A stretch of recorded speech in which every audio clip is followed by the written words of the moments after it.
Good morning. Welcome to Grand River Unitarian Congregation, from wherever you are joining us today. These live stream services are made possible by a lot of hard work from a lot of volunteers and staff, and it's my enormous pleasure to welcome you to Livestream 2.0. What we hope will be an enhanced experience and more stable connection for all of you. And that is due to the efforts of Tom Nagy and Art Phelan and the tireless work of Ryan Bain and Mel Schultz. Thank you so much to our tech team. And thank you, Kristen, for being our Zoom minder.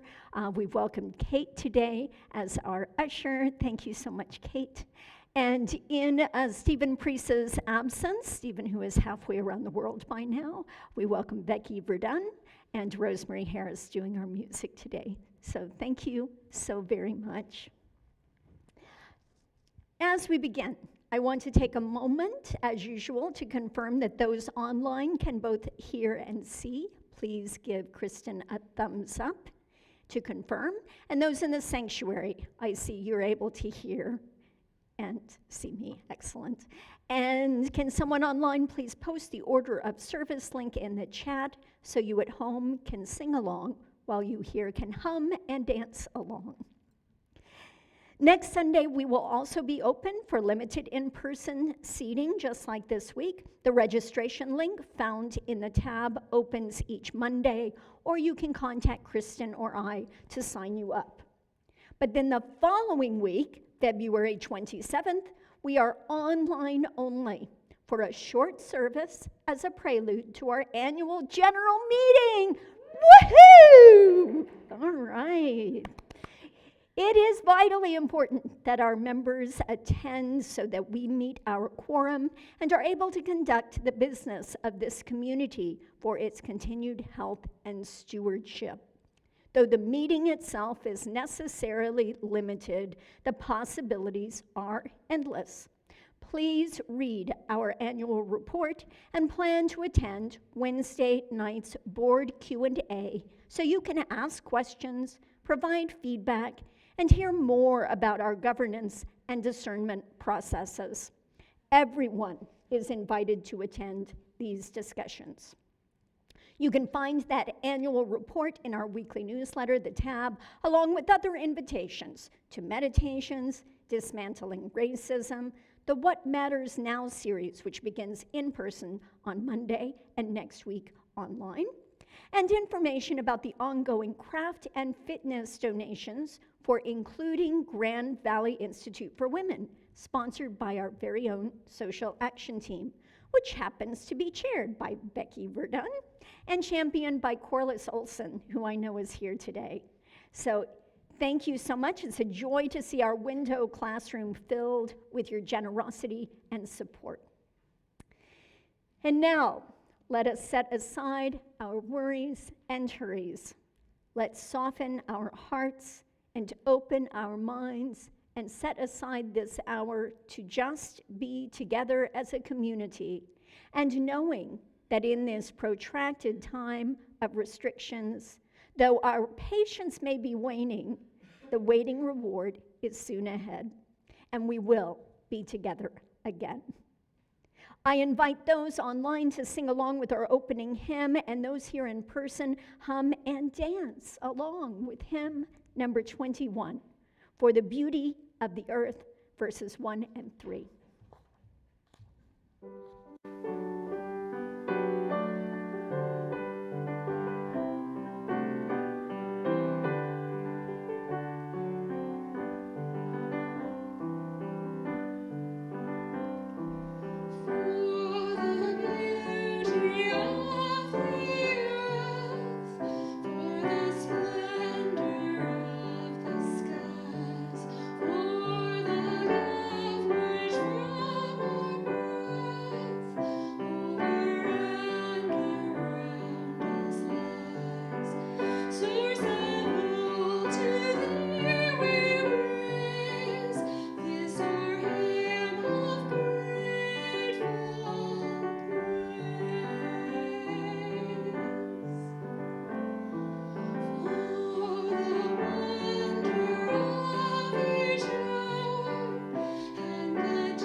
invited you to play at the Grand Canyon.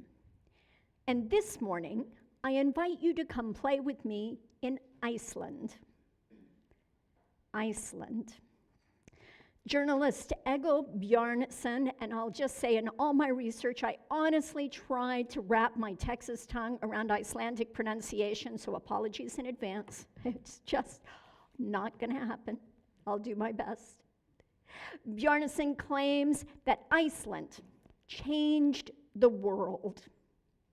He writes, Iceland has never had a military, never shot at another country, never plotted against a foreign leader or fought proxy wars. But how then to explain its fingerprints all over Western history? Without Icelanders, no one would have recorded Norse mythology, and the medieval history of Nordic kings would have been lost. Without Iceland, the world from England to Egypt would not have suffered a major famine, cultivating a fragile political climate that culminated in the French Revolution. Neil Armstrong would never have practiced the moon landing here on Earth. The world would have had to wait years longer to see the first woman elected head of state. And the North Atlantic might have ended up under the control of the Nazis during World War II. One of Iceland's modern prime ministers said to Barack Obama at a White House dinner that the population of Iceland is 1,000 times smaller than that of the United States. We do not hide behind our apparent lack of superpower status. What we lack in manpower, we make up for in volcanoes, but we are still figuring out how to aim them. Wit Oscar Wilde said, "The Icelanders are the most intelligent race on Earth because they discovered America and never told anyone."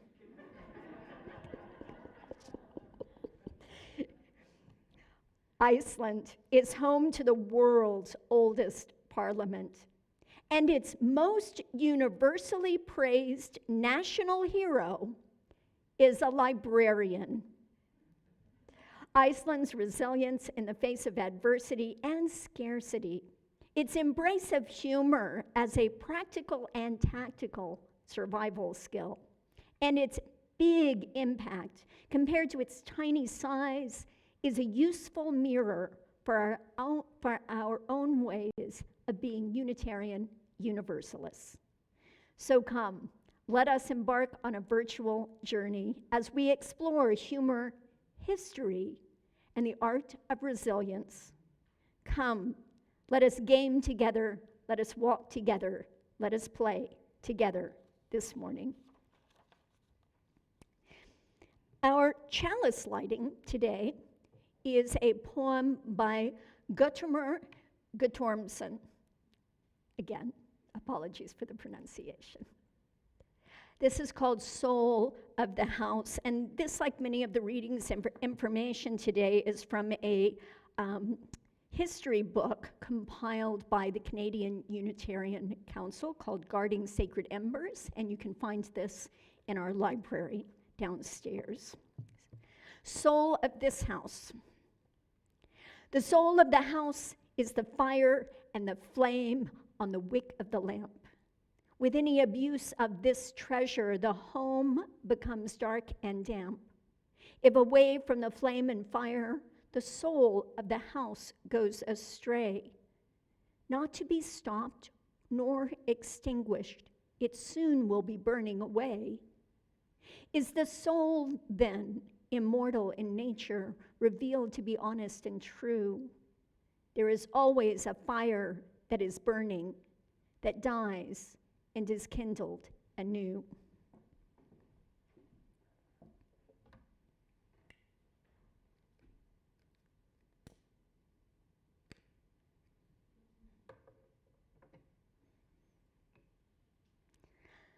Love is the doctrine of this church. The quest for truth is its sacrament, and service is its prayer, to dwell together in peace, to seek knowledge in freedom, to serve humanity in harmony with the earth. Thus do we covenant together.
In the beginning, Adam and Eve were luxuriating at home in their beautiful garden.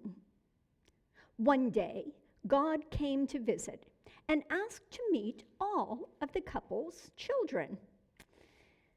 But Eve had only finished bathing a few of her children, and she was embarrassed to show her creator the dirty ones. So she introduced the clean children to God and hid the others. And God asked, "Are there any children I haven't met yet?" And Eve said, "No." Well, being omniscient and all, God knew that he was being lied to and tricked, and so he declared, "Those who you hide from me shall also be hidden from all humankind." And so the hidden children became invisible, became elves, taking to the hills and moors and rocks. It is from these children that the hidden people are descended, while ourselves are descended from the children whom Eve showed to God. Hidden people, the elves, can only be seen by human eyes if they want to be seen. This Icelandic tale is a charmingly weird story, but it's a true testament to the curious Icelandic religious history, wherein Norse-influenced pagans converted, sort of, to Christianity, but the two traditions coexisted rather than competed, a kind of true universalism.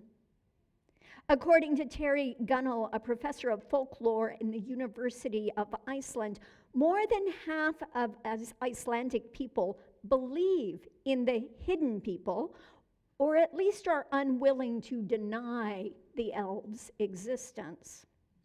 He says, the belief springs from the Icelanders' close relationship with nature.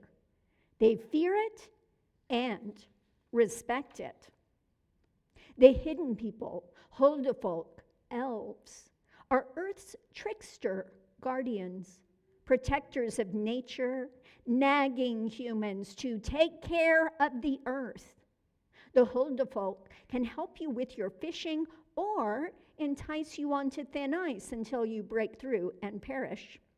They can help you scale a mountain or push you off a cliff. in the same way that so many people in the world have grown up with biblical stories or stories about Santa Claus or the Tooth Fairy, so have Icelanders grown up with tales about the hidden people. When Icelandic skeptics, or so-called elf agnostics, are questioned by foreigners about Icelandic society's willingness to humor believers' demands that, for example, roads be rerouted or construction projects halted, the answer generally comes down to the fact that Iceland is a small place and it's better to make peace where you can. Take, for example, when Victor Arnar Engelsson, who is chief of Iceland's Public Roads Administration, was put on the spot about the agency's concessions to hidden folk believers. He said that Iceland is small enough that you really have to listen to everyone because you are probably going to meet them at a party after a while. Ragnar Johansson was 12 years old when he met the hidden people for the first time. By a waterfall behind his family farm, he tried to push a stone into a river. A voice rang out from the depths of the mountain, a call from the hidden to leave their home alone. Ragnar ran home and told his parents, and they warned him, don't ever challenge the hidden people again. What is most important to me, Ragnar says, is that I've learned to leave no trace behind in nature. Respect the hidden people, and they will in turn respect and help you. So, friends, gather round. Be careful in this land of burning stone and frozen air, in the earth and neath the water, dancing both on ice and fire. The hidden folk are everywhere, though nowhere to be seen.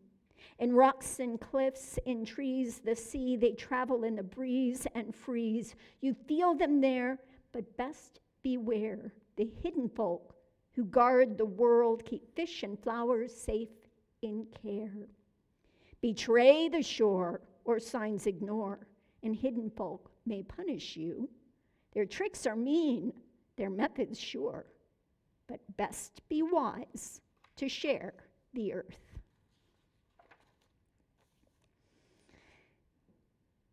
As Unitarian Universalists, we share differing belief systems, brought and wrought from our lived personal experiences, filtered into meaning and channeled into purpose.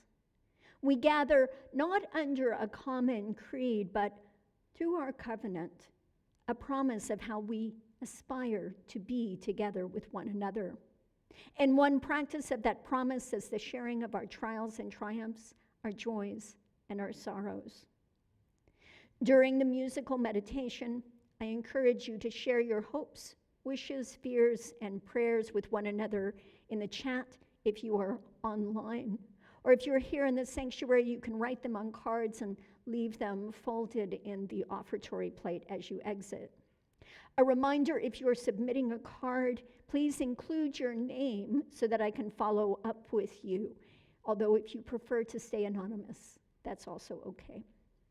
I'll be able to read all of these silent offerings later today, and of course you can always email or phone me or a Connecting Spirits team member about pastoral matters. You do not need an appointment to phone. Let us be here for one another as we share, friends, in this weekly ritual of renewal through our sharing and our caring.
Our meditation reading today is by poet Harold Renish from The Art of Haying, A Journey to Iceland.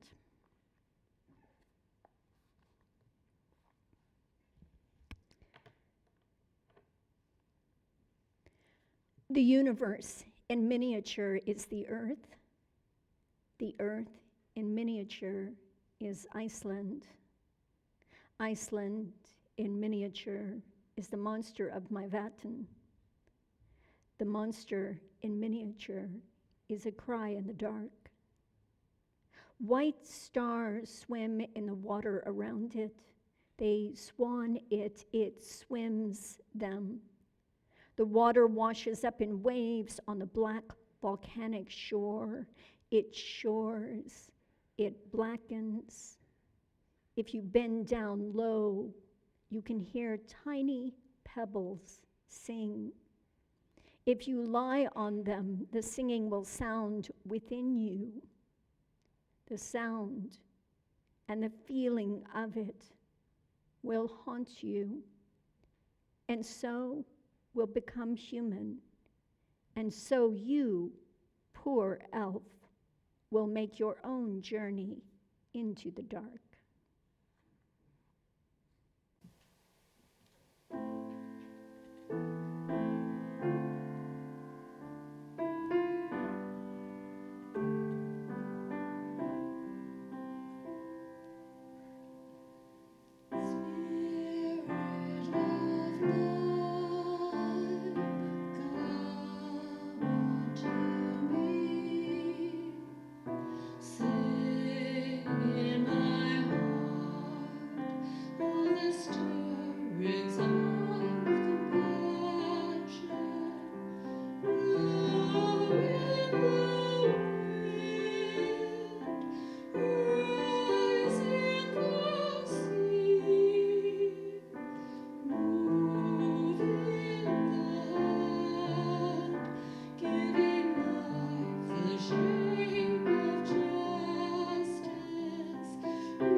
(1,322 kilometers long. Route 1 encircles the entire country of Iceland. This ring road climbs over steep mountain passes, spans treacherous single-lane bridges, tunnels underwater and through cliffs, around glaciers and through volcanic fields, connecting its human inhabitants who mostly live along the coastal perimeter. Depending on where you start, the road is known as the Southward Road, the Westward Road, the Ring Road. Go far enough and you end where you begin. It goes everywhere. It heads in all directions at once. But call ahead before you set out, or you may go nowhere at all. The roads may be covered in ash or ice, impassable in the mountains for snow or the coastline for floods. This is a temperamental geography, this land of burning stone and frozen air. This autumn, I set out to walk the Ring Road. I started in the nation's capital, Reykjavik, headed northward first, walking just 3 to 5 kilometers per day. The 660 kilometers so far along the road has taken me through mountain passes, across glaciers and volcanoes, through fields of flowers and frozen fjords. Along the way, I've stood atop glaciers. I've stood at the top of a roaring waterfall and at the rim of volcanic craters. I've poked through busy ports full of quaint and colorful homes. I've stood in the steam of hot springs. I've seen cinder and ice coexist. I've mused over turf houses in barren fields and grand vistas of ocean views. I've stood in awe at modernistic towering churches and fantastical sculptures, museums. I've toured through the mystical, magical lava field known as Dimmenborgir, where enormous rocks form a maze, taking the form of black castles, formidable battlements, and giant trolls who have turned to stone. The landscape is often scrub and scabbed. Early settlers decimated the forests that had been found here. And in a climate where things move literally, glacially, the vegetation has not fully recovered. Noting the scarcity of plant life, an Icelandic translator commented on the difficulty she faces in translating classic texts like Shakespeare and others because of a general lack of vocabulary for trees and flowers in her native language. She claims, an Icelander can only name 2 species of tree, the Christmas tree and that other tree. Now that I am halfway around the island, I have just reached the eastern coast where the ring road tugs at the skirt of the Atlantic Ocean, the inefficient road mimicking waves in and out, east and west and back again as it winds slowly southward. The coastline here is dissolving, carved by ice and molded by melting. Here you can see, you can actually feel the climate change and its impacts. And all the while along this road, I've read texts, revisited sagas, eavesdropped on a language whose sounds and syllables and runic phonemes are both completely foreign and strangely familiar. Familiar-ish, thanks largely to J.R.R. Tolkien's Lord of the Rings trilogy. No coincidence this, since Tolkien hired an Icelandic nanny to care for his children and urged her to share the tales of her homeland as bedtime stories for the whole family and fodder for his fervent imagination. But Iceland is no myth, no legend of yesteryear, but a thriving contemporary nation. It's very real, but obviously, my journey there is not. My entire journey has been and will remain virtual.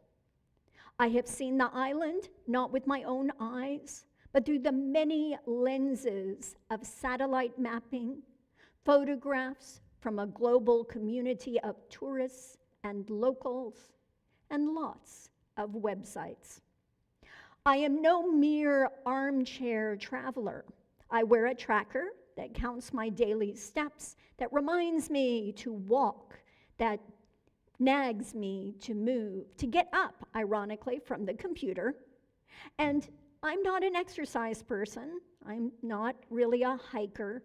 So virtually all of my virtual walk has taken place pacing the length of my house, circling my backyard or block, perched on the exercise stepper parked in front of the television, on downtown errands, or walking the dog along the Avon River. Like most of us these days, I'm not going anywhere. But those steps add up. And through an app, I'm able to then track my daily mileage against a map of Iceland and view satellite images where my avatar has traveled in my stead. Since the pandemic began, I have scaled Mount Everest, walked the length of Hadrian's Wall, and finally took that pilgrimage on the Camino de Santiago in Spain. I set out in Iceland in September, shortly after our water communion, and I will arrive where I began full circle before it's time for our flower communion in June. Measured one step at a time, at an average of 5,000 steps per day, and the full tour of the ring road will take me only 1,800,000 steps altogether. I hope I don't lose count.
Volcanoes and Vikings, waterfalls, hidden spas, love of all things Tolkien, fairy tales, and quirky culture are reasons enough to indulge in learning about a country I've never visited and likely never will. But I have an abiding professional interest in Iceland for its influence on our Canadian Unitarian Universalist history. The history of Iceland is a history of chance encounter, hit and miss coincidence, and fortune's favors.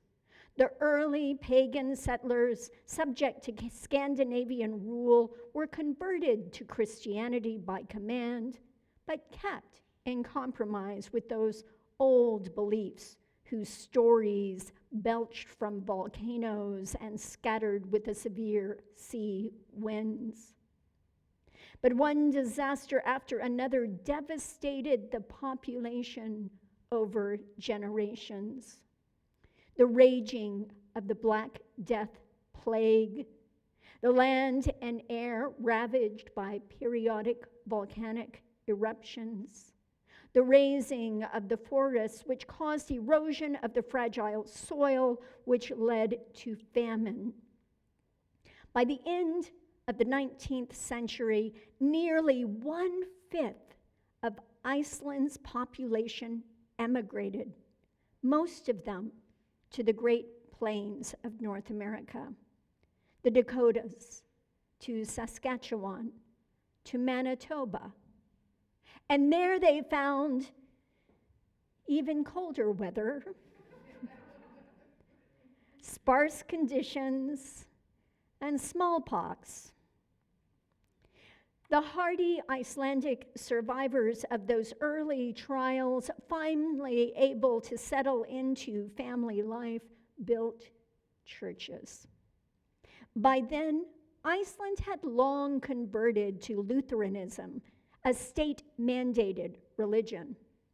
But the immigrants found that North American Lutherans tended to be less tolerant of difference, less inclined toward acceptance of the discussion of new ideas, and way less amused at Icelandic skepticism and sense of humor about the Almighty. To the North American Lutherans, the Icelanders imported heresy. Icelanders brought with them ideas that promoted women's suffrage, the fallibility of Scripture, the compromise with concurrent belief systems, and, most alarming for its day, the disavowal of the existence of hell and eternal punishment. In 1891, Magnus Skaptason had had enough. He had come from Iceland to serve the scattered Lutheran parishes along the shores of Lake Winnipeg, and he found the rigidity and cruelty of the area's interpretation of Christianity repugnant and scripturally unsound. That Easter morning, he declared to the congregation in Gimli that he would only continue to serve the congregations if they came to their senses and acknowledged that if God is benevolent, then he would not and could not be so wrathful and vengeful as a punisher, damning people for all time. That the Lutheran creed was kind of pointless, and that Scripture was clearly written by human hands and not a divine pen. Hell be damned, he declared. He would not believe in it, not in any of it. Known as the breakaway sermon, indeed, in the aftermath of Skaptason's passionate persuasion, 5 out of the 7 area congregations followed him and formed the Icelandic Free Church in America, which soon found a denominational home among the American Unitarian Association, and where this relatively small group of Icelandic pastors and churches ended up having a huge impact. Within a couple of decades, there were only 16 Unitarian churches in all of Canada, but half of them were Icelandic. According to the Gimli Unitarian Church website, by 1921, about 15% of the entire Icelandic community in Canada had become Unitarians, where 2/5 of the country's Unitarians were of Icelandic origin. At their peak, Icelanders were the largest ethnic group in the American Unitarian Association, and Unitarians were the second largest religious community among Icelanders. By 1931, there were 18 Unitarian churches in the Canadian prairies alone, and all but 2 of them were Icelandic. So, no surprise, they were profoundly influential on Canadian Unitarian identity and formation. In the 50s, they organized the Western Canada Unitarian Conference, and in turn, This organization inspired and informed the creation of what we know as the Canadian Unitarian Council in 1961. The Icelandic-specific influence faded, as these things do, as generations of immigrants became assimilated into the wider, more secular, English-speaking culture. And it moved into memory and history as the ideas embraced and championed by those Icelandic Unitarians just became more mainstream. Now, I have told this story succinctly, don't get used to it, as though in sequence, one event naturally and inevitably led to the next, one step after another, one step at a time. But understand that for its time, these ideas of tolerance led to deep divisions among people who felt that their very lives and eternal souls were in danger. It is always true in history that we took the long way round. And in our subsequent telling, we plot a map in steps whose directions at the time were indiscernible. The way is only clear now that we stand at this destination looking back. Even now, for us today, heading forward into the future that will be someone else's history, our road is unclear, destiny uncertain, the next step undetermined. Magnus Skepticism's Breakaways sermon set us on a path we tread today. His successor in Winnipeg, Ragnvaldur Peterson, in his book, The Development of Liberal Religion in Iceland, wrote this: "The older faith, though superseded by a later one, still lived on in lay and legend, in saga and in song. It afforded the valuable privilege of contrast and comparison, so essential for right thinking and unbiased judgment. For it must always remain true that he who knows only one religion knows none."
We make the road by walking.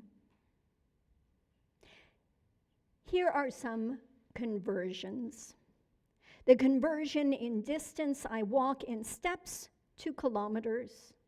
The conversion in beliefs we embrace, from pagan to Protestant, from persecution to protest. The conversion in reach we breach, from certainty to curiosity. We make the road by walking.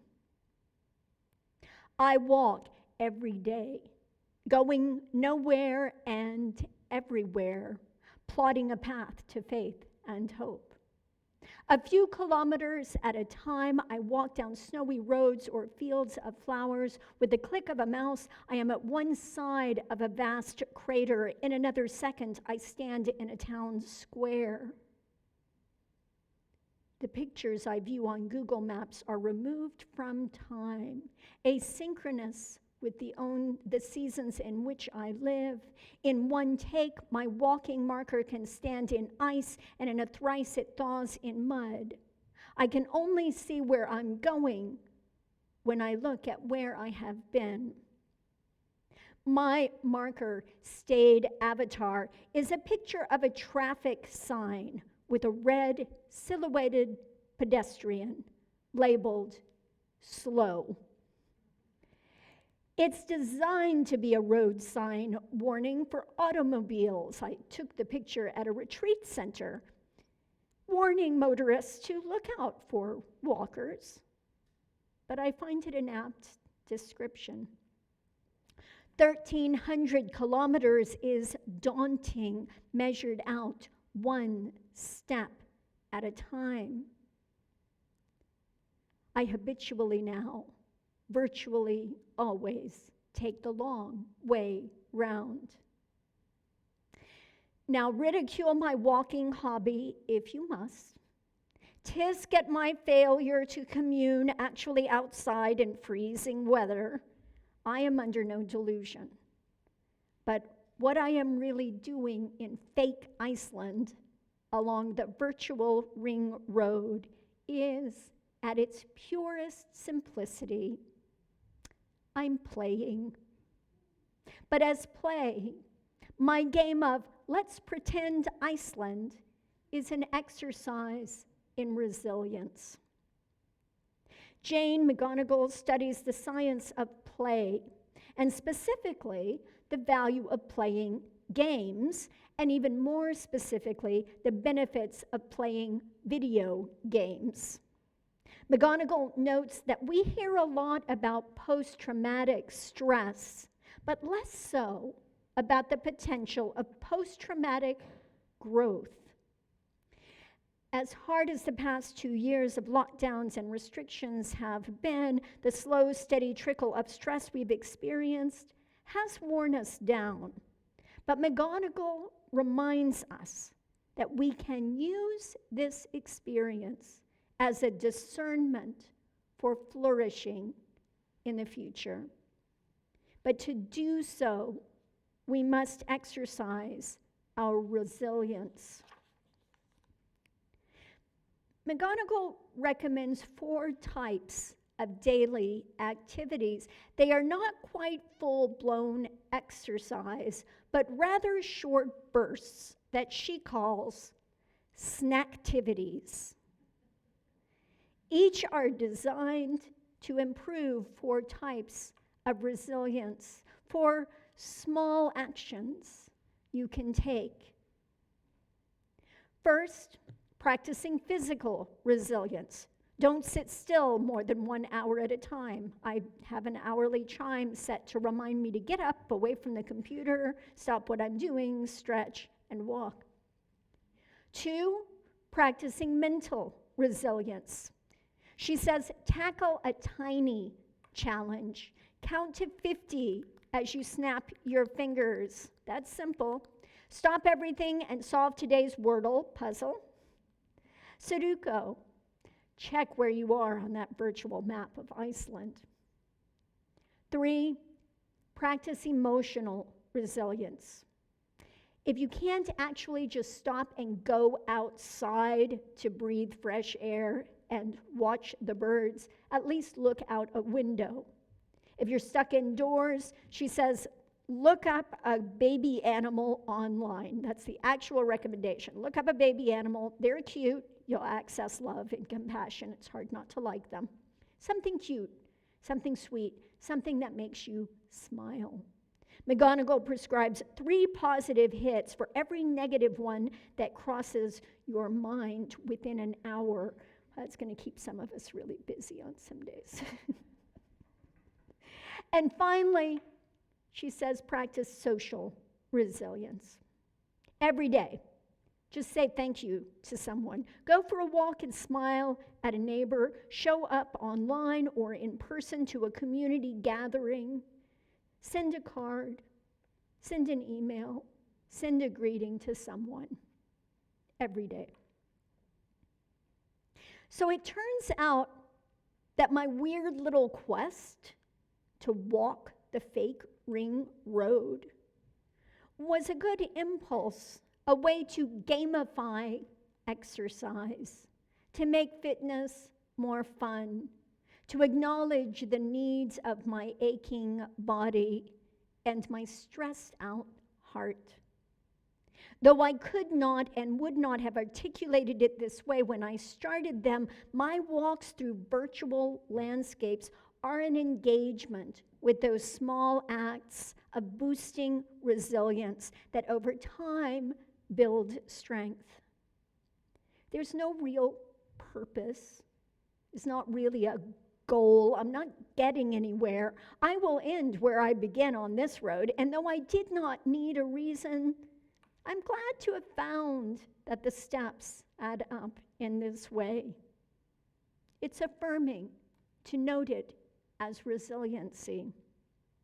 And though McGonigal never uses the word, I would say that all of this also primes my attention and opens my heart toward a more spiritual robustness, a reminder of spirituality and connection as well. It helps me take the next step. The curious history of a small island nation reminds us all that small actions reverberate into large impacts, leaving lasting influence. It reminds us to trust in how we as individuals, as Unitarian, Universalists, as Canadians, that what we do, each small act in our small sphere of influence, makes a cumulative difference in our lives, for one another, and in the world. You, like Iceland, can change the world one step at a time. I only have 900,000 to go. May it be so. Will you join us online in singing and here in the hall by humming and dancing our hymn, I Couldn't Resist, 168, One More Step.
We're laughing because some of us were dancing and some of us were not naming names. That's 1,335 steps. If we just make that song a little longer, I could make 2,000. I want to close with the story of John Nyar, a stand-up comedian who thought it would be really a funny stunt to campaign and become the mayor of Reykjavik in 2010. Nyar's political party logo was a clip art picture of a thumbs up, and they called themselves the Best Party. He described it as not a political party, but as a democratic self-help group.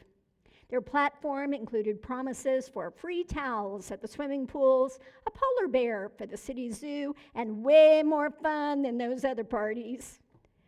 After disastrous showings at debates and relentless mockery from his opponents, Nyar's own worst nightmare played out, and he actually won. He won. Reflecting back on his 4-year tenure, admitting to having had absolutely no experience in politics or leadership in general, Nyar explains his win this way. He said, "I had self-doubt all the time. It serves a purpose, the doubt. It's a vital part of any creative process." Nyar concludes, "To be Icelandic is to be flexible to sudden changes of fortune. It's probably a weather thing." So friends, let's be like Iceland. Until we meet again.